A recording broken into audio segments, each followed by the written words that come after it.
Hello, this week we began looking at conductors and insulators. We looked at the conservation of charge and what that means, charge transfer between objects, and the polarization of two types of conductors as well as insulators. We also covered some examples of these principles in action during the third video.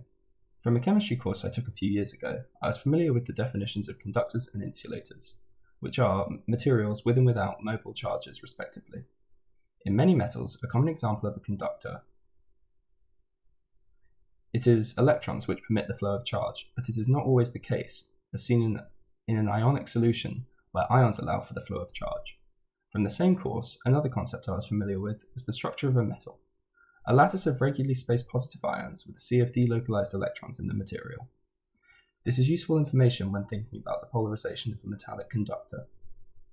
Moving on to the content which was new for me this week, we first looked at the principle of conservation of charge. This tells us that charge cannot be created or destroyed, simply transferred.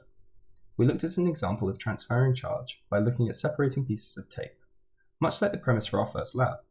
Here, we take a system, which is neutral, two pieces of attached tape, and quickly pull them apart. This will cause one piece of tape to be negatively charged and the other to be positively charged. These two pieces of tape will now attract one another since each piece is oppositely charged. It is important to remember, however, that the net charge of the system is still zero. We next considered the differences in a charged insulator versus a charged conductor.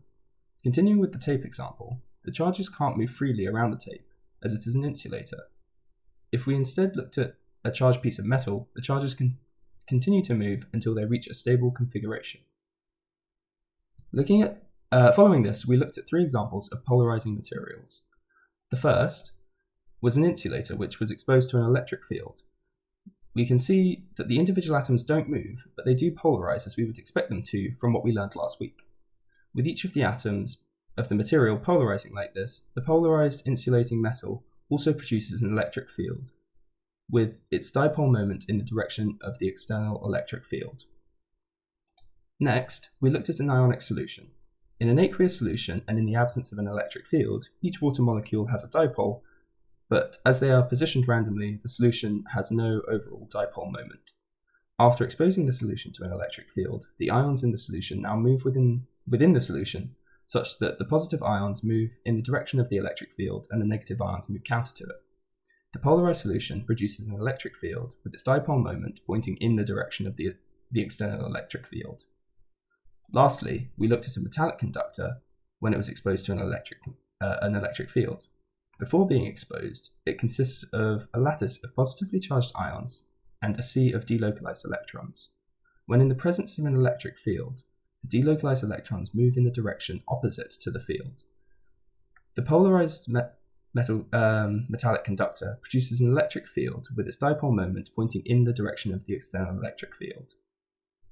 The content I found hardest to fully grasp this week had to do with understanding the different ways charge could be transferred, especially when it could be done without contact, as we saw in the final video this week. After reading the charge transfer physics book page, however, I felt more confident on this topic. When thinking about this week's material in the context of my own major, computer science, and especially in my concentration on systems and architecture, I think it'd be interesting to explore how different components in a computer interact with one another in terms of electric fields and polarization of the insulators and conductors found within. Thank you very much for listening.